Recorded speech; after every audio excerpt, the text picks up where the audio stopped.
Hello family, કેમ છો તમે બધા? આઈ હોપ તમે બધા મજામાં જ જશો ને હું પણ મજામાં જ છું અને મજામાં જ રહેવાનું. તો અત્યારે તમારું બધાનું સ્વાગત છે મારા નવા વ્લોગમાં. ને અત્યારે વાગી ગયા છે 6:45 ને આપણે બનાવવાનું છે આજે પનીર ને મકાઈનું શાક.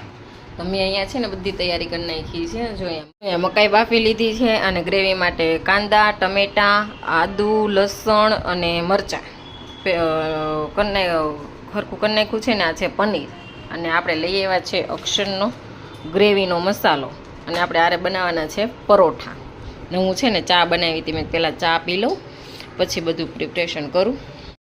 તો ચાલો ફેમિલી, આપણે છે ને પહેલાં થોડાક કાસરી તળવાની છે અને એવું બધું પનીર ફ્રાય કરવાનું છે. તો એ બધું કરી નાખીએ ને પછી આપણે છે ને શાક બનાવી નાખીએ, પછી પરોઠાનો લોટ બાંધી નાખીએ ત્યાં સુધીમાં કાંદા લસણની ગ્રેવી ઠરી જાય.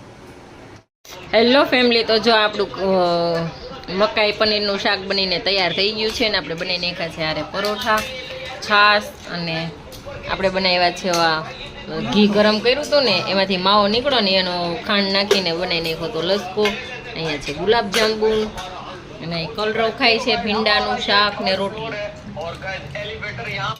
તો આપણે જમી લઈએ ને જમીને આપણે પછી કામ કરીને નવરા થઈને સૂઈ જાય. તો આપણે વિડીયોનો એન્ડ અહીંયા જ કરી દઈએ. તો મળીએ પાછા નવા વિડીયોમાં. તબ તક બાય, જય શ્રી કૃષ્ણ.